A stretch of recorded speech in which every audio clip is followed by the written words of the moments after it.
Hello friends, welcome back to Chef in Me. இன்னைக்கு வீடியோல நம்ம பார்க்க போறது stuffed மிளகா பஜ்ஜி எப்படி செய்யறதுன்றது தான். யூசுவலா இந்த stuffed பஜ்ஜில எப்பவுமே பொட்டேட்டோ ஃபில்லிங் தான் வைப்பாங்க. நாம இன்னைக்கு ஒரு டிஃபரண்டான ஃபில்லிங்கோட இந்த மிளகா பஜ்ஜி எப்படி செய்யறதுன்னு பார்க்க போறோம். இது ஒரு ஆந்திரா ரெசிபி. ரொம்ப காரசாரமா நல்ல ஸ்பைசியா புளி போடுறதுனால கொஞ்சம் புளிப்பாகவும் எல்லா டேஸ்ட்டும் சேர்ந்து ரொம்ப அட்டகாசமாக இருக்கும் இந்த பஜ்ஜி. வாங்க இதை எப்படி செய்கிறதுன்னு பார்க்கலாம். இப்போது நான் மிக்ஸி ஜாரில் ஒரு 3/4 கப் பொட்டுக்கடலை எடுத்திருக்கேன். இது கூட ஒரு 3/4 டீஸ்பூன் வெறும் மிளகாத்தூள், ஒரு 1/2 டீஸ்பூன் சாட் மசாலா, 1/2 டீஸ்பூன் ஓமம், 1 டீஸ்பூன் சீரகம், ஒரு கோலி சைஸ் புளியை தண்ணியில் ஊற வச்சுருக்கேன். இது எல்லாத்தையும் நாம் மிக்சியில் நல்லா போட்டு பேஸ்ட் மாதிரி அரைச்சிக்கலாம். இது கூட 1 டீஸ்பூன் உப்பு சேர்த்துக்கிறேன். இதை நாம் இப்போ பேஸ்ட் மாதிரி அரைச்சி எடுத்துக்கலாம். இப்போ இந்த பதத்துக்கு அரைச்சி எடுத்துக்கிட்டேன்.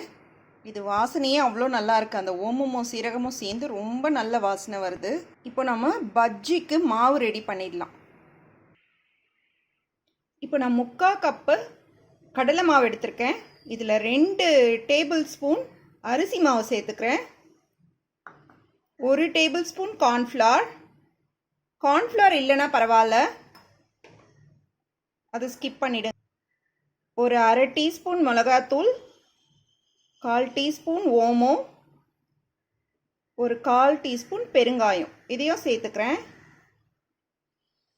1 டீஸ்பூன் உப்பு,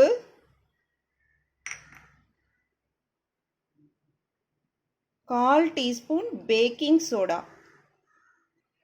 இது எல்லாத்தையும் நாம் கொஞ்சம் கொஞ்சமாக தண்ணி தெளித்து ஒரு திக்கான பேட்டராக கரைச்சிக்கலாம். இது ரொம்ப தண்ணியாக இருக்கக்கூடாது, தோசை மாவை விட கொஞ்சம் திக்காக இருக்கணும். இப்போ பாருங்கள், இதில் நான் ஒரு 1/2 கப் அளவுக்கு தண்ணி ஊற்றி கரைச்சேன்.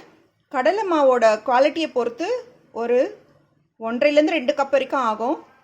இதில் பார்த்தீங்க, இந்த மாதிரி விஸ்க் வச்சு கரைச்சிங்கன்னா லம்ப்ஸே இருக்காது, கட்டி இல்லாமல் கரைக்கலாம். இப்போ இதை கன்சிஸ்டன்சி பார்த்தீங்கன்னா இந்த மாதிரி அப்படியே விழணும். தண்ணியாக இருக்கக்கூடாது, ரொம்ப திக்காகவும் இருக்கக்கூடாது. தண்ணியாக இருந்ததுன்னா எண்ணெய் குடிக்கும், ரொம்ப திக்காக இருந்ததுன்னா வேகவே வேகாது. இந்த அளவு கன்சிஸ்டன்சி இருக்கிற மாதிரி கரைச்சிக்கலாம். இப்போது நான் மிளகா பஜ்ஜியை இந்த மாதிரி நடுவில் கீறிக்கிறேன். கீறிட்டு இதை ஓப்பன் பண்ணி இதுக்குள்ளே இருக்கிற அந்த விதையெல்லாம் எடுத்துடணும்.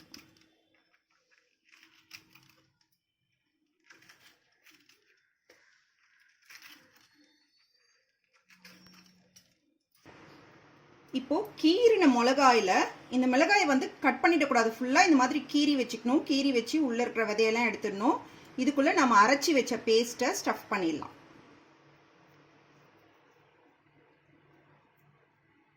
முழுசாக மிளகா ஃபுல்லாக ஸ்டஃப் பண்ணுங்க.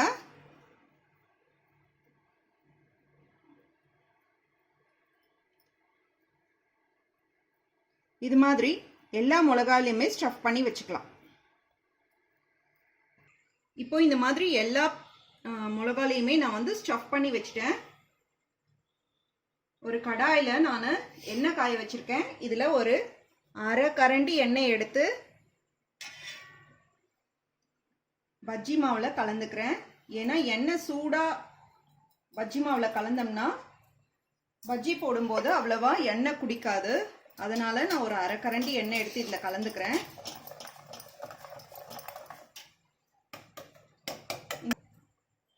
எண்ணெய் காஞ்சிருச்சான்னு செக் பண்ணிக்கலாம்.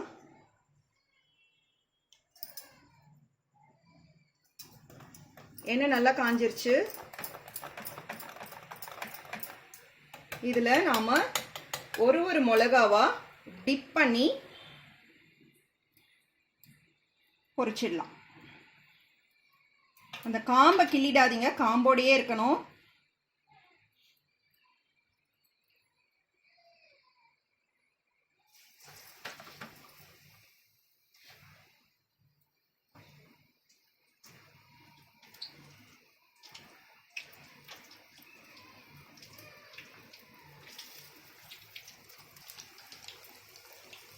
ரெண்டு ரெண்டாவே பொரிச்சு எடுத்துக்கலாம்.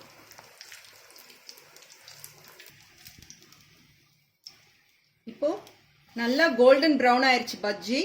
இதை எடுத்துடலாம். இதே மாதிரி மற்ற பஜ்ஜிகளையும் பொரிச்சு வச்சிடலாம்.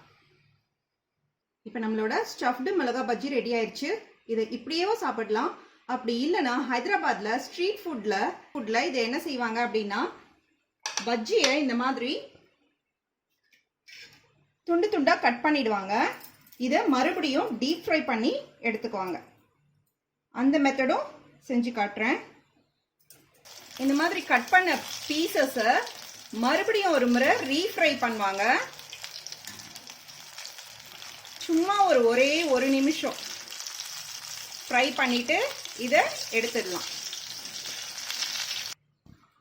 இப்போ இது மாதிரி ரெண்டாவது முறை ஃப்ரை பண்ணி எடுத்துட்டு அது மேலே கொஞ்சம் வெங்காயம், கொஞ்சம் மிளகாத்தூள்,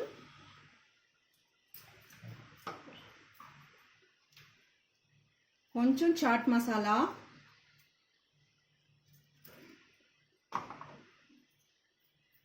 கொஞ்சம் சீரகத்தூள்,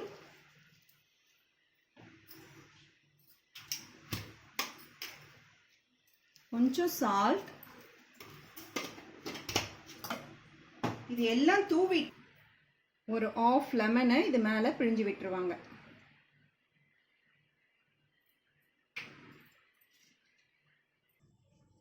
இப்போ நம்மளோட 2 விதமான மிளகாய் பஜ்ஜி காஃபியோட ரெடியாக இருக்குது.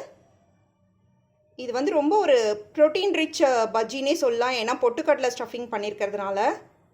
கண்டிப்பாக இதை செஞ்சு பாருங்கள். உங்கள் எல்லாருக்குமே இந்த டேஸ்ட் ரொம்ப பிடிக்கும். எனக்கு கமெண்ட் பண்ணுங்கள். பிடிச்சிருந்தா ஷேர் பண்ணுங்கள். செஃப் இன் மீக்கு சப்ஸ்கிரைப் பண்ணுங்கள். Thank you friends. தேங்க்யூ ஃபார் வாட்சிங்.